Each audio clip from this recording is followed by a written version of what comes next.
Hello dear, you are welcome.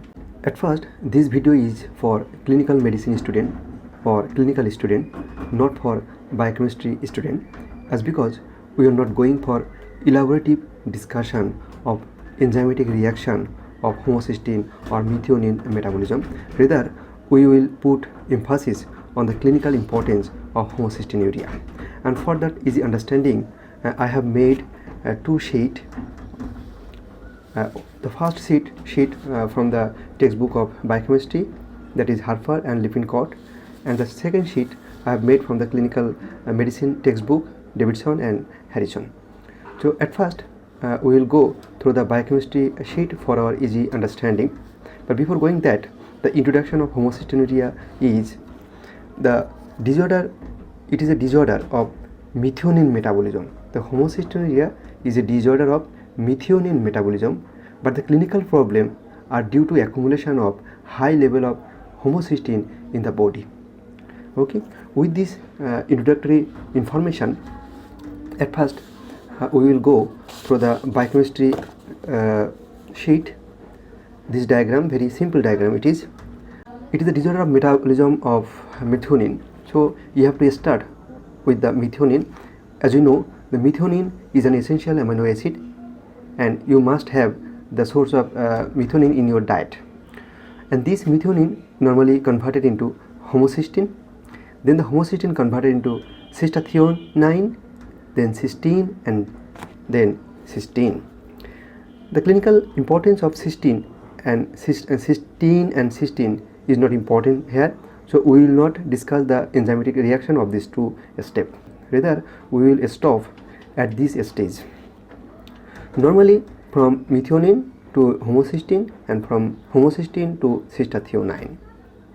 And the reaction of homocysteine to cystathionine is catalyzed by cystathionine synthase, the most important enzymatic reaction in this topic.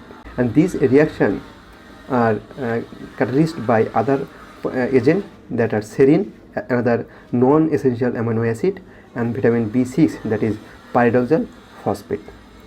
On the other hand, this homocysteine again can be converted into methionine inside your body. And for the conversion of homocysteine to methionine, another two steps of information to be understood here. At first, vitamin B12 from your GIT absorption. This vitamin B12 converted into methyl vitamin B12, that is methylcobalamin, and this vitamin B12 means cyanocobalamin or cobalamin. This vitamin B12 get or have methyl group from methyl tetrahydrofolate. That means here another important enzymatic reaction catalyzed by methionine synthase, also known as homocysteine methyl transferase. This enzyme catalyzes the conversion or transfer of methyl group from the methyl tetrahydrofolate into vitamin B12 with the production of methyl vitamin B12, that is methylcobalamin. And this methylcobalamin or methyl vitamin B12 will donate the methyl group to the homocysteine amino acid, and with this methyl group the homocysteine will be converted into methionine. That means, in short, for the conversion of homocysteine into methionine, methyl group is needed by the action of methionine synthase or homocysteine methyl transferase enzyme. Okay, so here the 3 point: number 1, vitamin B12; number 2, folic acid, that is tetrahydrofolate, and the source of vitamin B12 from GI tract, as well as folic acid source from your dietary source. So with this background knowledge of biochemistry, we will go to the clinical note. In the clinical note, I have again put the diagram in a linear fashion for our easy memorizing, putting the homocysteine middle of the figure. On the right side, the homocysteine converted into cystathione by the action of cystathione synthase with the cofactor vitamin B6 or pyridoxal phosphate and serine. On the left hand, the homocysteine converted into methionine by the action of enzyme methionine synthase with the cofactor vitamin B12 and tetrahydrofolate. Main problem is deficiency of cystathione synthase or relative resistance or decreased affinity of cystathione synthase towards the pyridoxal phosphate. So with the cystathione synthase, homocystinuria may be two types. Number one, absolute deficiency of cystathione synthase or decreased affinity of cystathione synthase towards the vitamin B6, that means decreased activity of cystathione synthase. On the left, there may be methionine synthase deficiency, that means inside the body homocysteine will not be converted into methionine. However, in either way, homocysteine will not be converted into cystathione or methionine. That means the homocysteine will build up inside the body. That means high level of homocysteine in the plasma and the high level of homocysteine excretion through your urine. That is the term homocystinuria. How will you investigate this patient?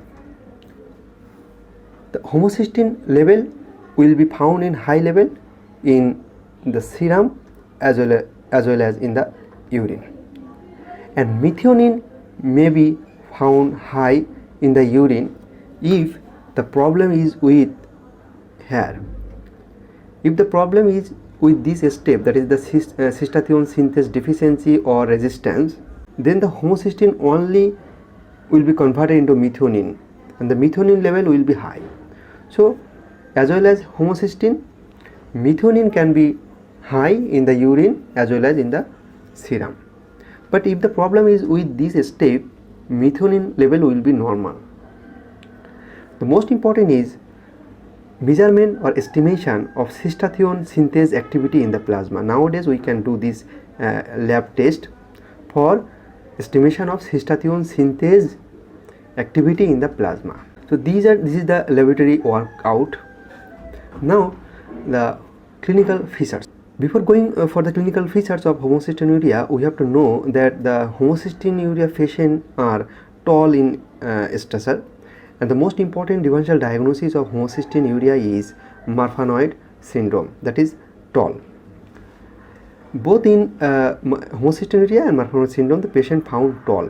So when you found a patient tall, usually we think this might be a case of Marfan syndrome. But when you are thinking this might be a case of Marfan syndrome, you have to think side by side that it may be a case of homocystinuria. So by the clinical feature we can differentiate whether it is a case of homocystinuria or Marfan syndrome. At first, the skeletal features of homocystinuria. The patient is usually tall stature, looks like Marfan syndrome. This is called Marfanoid habitus. High arch palate, which is not present in Marfan syndrome.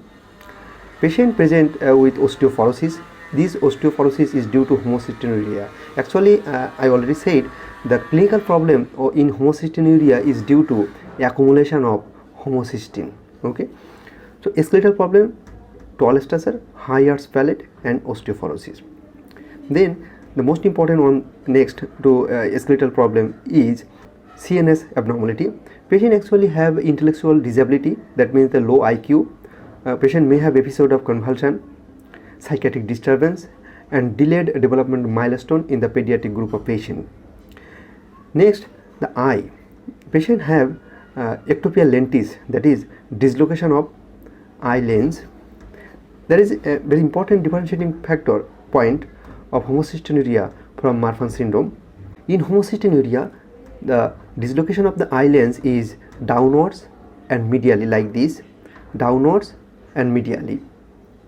But in Marfan syndrome, I put here, in Marfan syndrome the lens dislocation is upwards and laterally.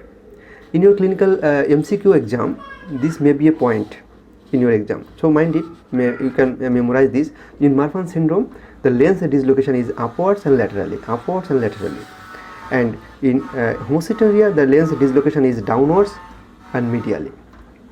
Another differentiating point is homocystinuria is an autosomal recessive disorder, while the Marfan syndrome is autosomal dominant disorder. The next point, the patient may have hypopigmentation, skin hypopigmentation patient may have. The last, the most important is vascular events. Patient may have thrombosis, arterial and venous thrombosis. With venous thrombosis may present deep vein thrombosis with pulmonary embolism. With arterial thrombosis, patient may have early stroke or early myocardial infarction. So these are the clinical features of homocystinuria. How will you treat this patient? Look at this diagram again. If the block is here, the homocysteine cannot be converted into cysteine. So patient will suffer from deficiency of cysteine. So patient should be supplemented with cysteine, and if there is deficiency or decreased affinity of vitamin B6, the patient should be supplemented with vitamin B6. Now, while the problem is here, the high level of homocysteine will be converted into methionine. So patient should have methionine restricted diet. You have to understand this point. Now you may ask the question, what is the clinical importance of methionine restriction in diet while it is an essential amino acid? As there is the problem is with this block, the homocysteine is high and methionine will be high, and this high level of methionine may be toxic. Rather, if patient is put on the dietary restriction of methionine, the methionine will be deficient, so this pathway will be stimulated. Homocysteine will be converted into methionine in high rate, provided that the vitamin B12 and tetrahydrofolate or folic acid level is normal. That means you have to put adequate amount of dietary supplement of vitamin B12 and tetrahydrofolate or folic acid. So I repeat again, the treatment of this block is supplementation of cysteine, vitamin B12, tetrahydrofolate and vitamin B12 with restriction of methionine. But if the problem is with this step, methionine should be supplemented. So this is the last point of this video. Thank you very much.